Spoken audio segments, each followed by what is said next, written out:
Hi everyone, thanks for listening to my presentations. Today I'll be talking about soya and hypothyroidism in children.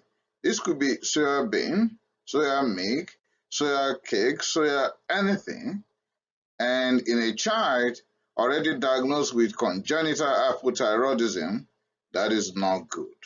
Why that?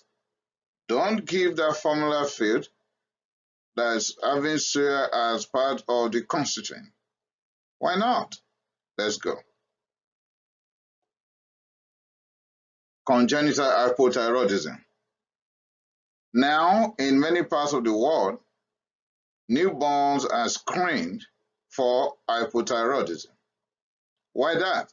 Hypothyroidism will interfere with normal brain growth and development.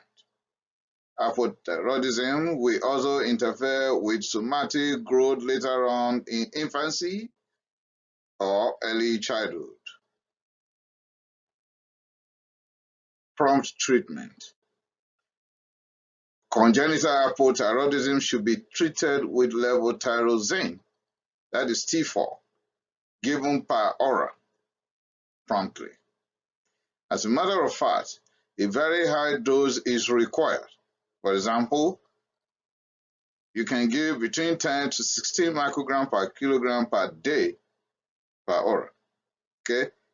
You may choose lower dose like 8 to 12 micrograms per kilogram per day if it is just a borderline congenital hypothyroidism. However, we need to monitor very closely.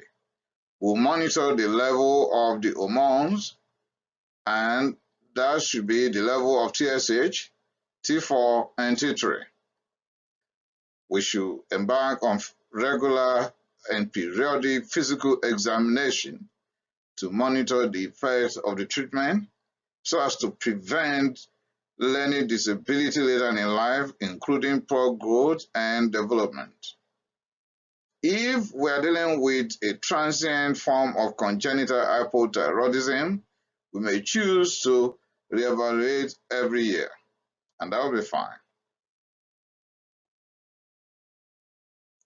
The big one here is soya bean, soya milk, soya cake, soya whatever, or isoflavones can interfere with levothyroxine or T4 absorption from the intestine.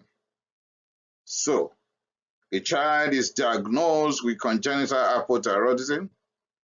The doctor has taken the good decision, placed the child on a good dosage of levothyroxine per oral.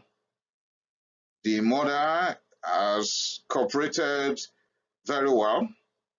All other caregivers are supporting, but unfortunately, the child is on a formula field, and the formula field is having soya as the base. I bet there will be no improvement. Why that?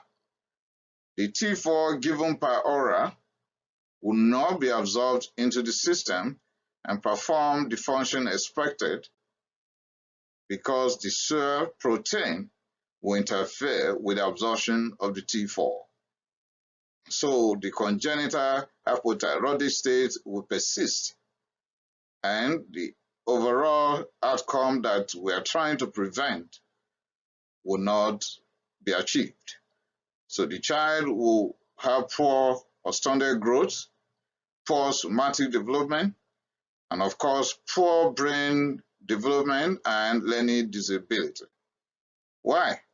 Not because the diagnosis has not been made by a good doctor, not because the good dosage of about 10 to 16 micrograms per kilogram per day has not been prescribed, not because the mom, the good mother who felt so concerned for a child has not done the right thing, but because the knowledge is not given that soya protein will prevent absorption of the necessary medication levothyroxine to prevent this situation.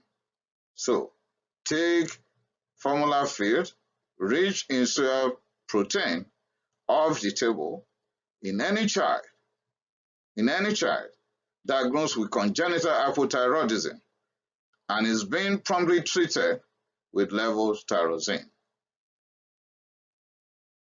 So in conclusion, you've done well to have the diagnosis made, but don't destroy your good work with a formula field. Take soya-rich base formula off the table.